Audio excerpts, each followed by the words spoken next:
Good morning students. अब हम +1 class में बिजनेस स्टडी का जो आपका चैप्टर चल रहा है उसी का नेक्स्ट टॉपिक करेंगे।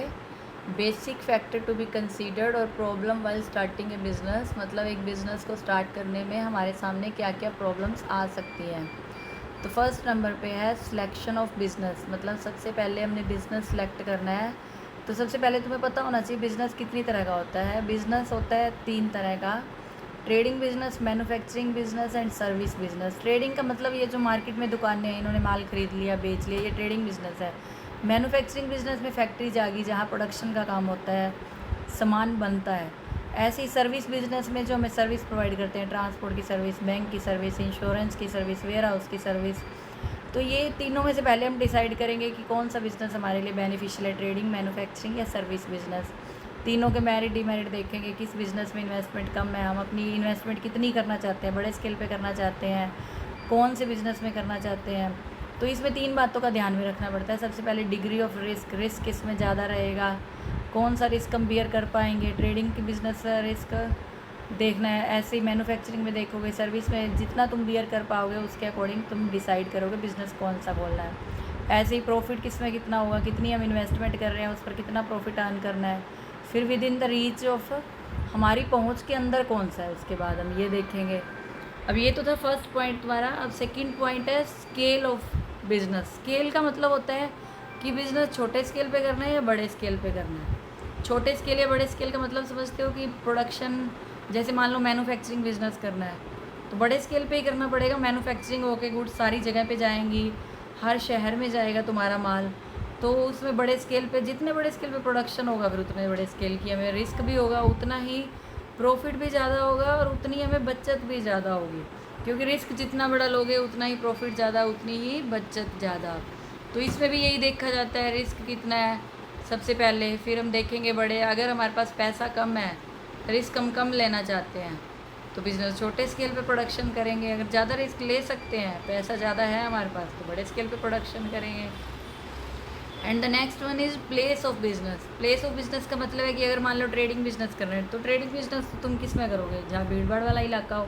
जैसे रिटेल शॉप है मार्केट में अंदर है, मार्केट में लोग आते जाते हैं सारे, तो भीड़ भाड़ वाले इलाके में तुम रिटेल बिजनेस करोगे। ऐसे ही मान लो मैन्युफैक्चरिंग बिजनेस करना है तो वो ऐसी जगह पे करोगे जहाँ पे रॉ मटेरियल ईजी अवेलेबल हो और एटमॉस्फेयर अच्छा हो, लेबर सस्ती मिल जाए, यातायात की फैसिलिटी हो और ट्रांसपोर्ट की कॉस्ट भी कम आती हो। तो इन सब बातों को ध्यान में रख कर करोगे कौन से एरिया में कहाँ बिज़नेस स्टार्ट करना है। ऐसे ही नेक्स्ट है form of business organisation. Form का मतलब है कि सोल ट्रेड करना चाहते हो, पार्टनरशिप करना चाहते हो या कंपनी खोलना चाहते हो। तो इसमें भी हम ये देखेंगे कि हमने कितना पैसे की इन्वेस्टमेंट कितनी है, ऐसे ही लाइबिलिटी क्या है हमारी, ईजी कौन सा बिज़नेस स्टार्ट होगा, कंटिन्यू कौन सा चलेगा, मैनेजमेंट की आवश्यकता किस में पड़ेगी, फ्लेक्सिबिलिटी किस में है, और स्केल ऑफ प्रोडक्शन देखेंगे।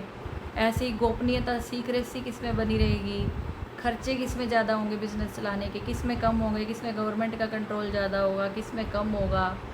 तो उसी के बेस पे अगर मान लो आप लाइबिलिटी अनलिमिटेड रखना चाहते हो तो सोल ट्रेड और पार्टनरशिप खोल सकते हो। अगर लाइबिलिटी लिमिटेड रखना चाहते हो तो कंपनी खोलो, क्योंकि कंपनी में क्या है, जितनी इन्वेस्टमेंट करोगे शेयर्स में उतना ही तुम्हारा लॉस है और बाकी तुम्हारा नहीं है। तो ऐसे ही नेक्स्ट है संगठन संरचना का निर्माण। अब संगठन संरचना में होता है कि अलग अलग बेस पे बिजनेस ऑर्गेनाइजेशन के स्ट्रक्चर होते हैं। जैसे एक होता है डिविजनल ऑर्गेनाइजेशन, एक होता है फंक्शनल ऑर्गेनाइजेशन। सारा काम डिवाइड किया जाता है इनमें। ऑर्गेनाइजेशन का मतलब क्या है, सारा काम डिवाइड कर दिया, सबको बता दिया कौन किसके अंडर काम कर रहा है, कौन किसका सुपीरियर है, कौन उसके अंडर सबॉर्डिनेट है। सबॉर्डिनेट का मतलब वर्कर्स हैं, सबको अपने किसको किसने रिपोर्ट देनी है, कहाँ देनी है, किससे लेनी है, किससे ऑर्डर लेना है, किसको सजेशन देनी है, किससे लेनी है, तो ये सारा उनको बता दिया जाता है।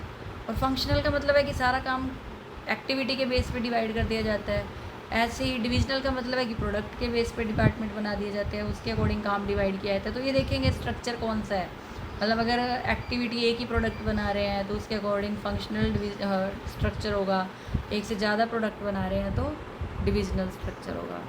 फिर अरेंजमेंट ऑफ पर्सनल, वर्कर्स की अरेंजमेंट की जाएगी। वर्कर्स की अरेंजमेंट के लिए हर शहर में रोज़गार कार्यालय होते हैं, एम्प्लॉयमेंट ऑफिस होते हैं। ऐसे ही इंस्टीट्यूशनल होते हैं और एजुकेशनल इंस्टीट्यूशन।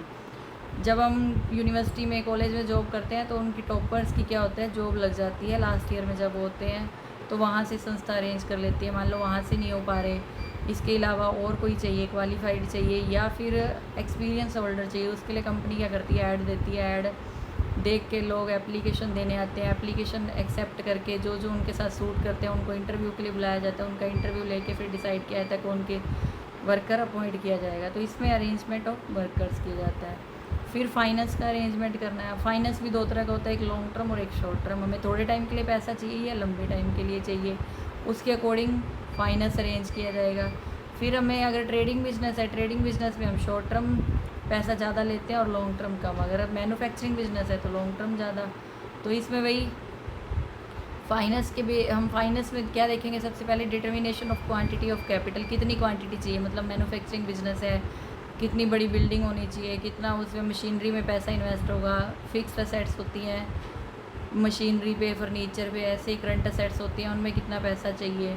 उन दोनों को देखते हुए फाइनेंस की रिक्वायरमेंट का पता लगाएंगे। फिर हम सोर्स देखेंगे। सोर्स का मतलब है शेयर इशू करके पैसा इकट्ठा किया जाए, डिबेंचर इशू करके किया जाए, या किसी से लोन लिया जाए, किस तरीके से पैसा अरेंज किया जाए। तो ये है जो हमारे सामने बिज़नेस स्टार्ट करते टाइम हमारे सामने प्रॉब्लम्स आती हैं। अगर इन सबको ध्यान में रखकर बिज़नेस स्टार्ट किया जाए, हम जितना अफोर्ड करते हैं उसके अकॉर्डिंग, तो बिज़नेस सक्सेसफुली चला सकते हैं। तो ये आपका टॉपिक है, इंपॉर्टेंट टॉपिक है। वैसे तो इसमें 4 या 5 मार्क्स का क्वेश्चन आता है, लेकिन आपको इसको समझना है अच्छे से, क्योंकि ये रूटीन लाइफ में यूज़ होने वाला टॉपिक है।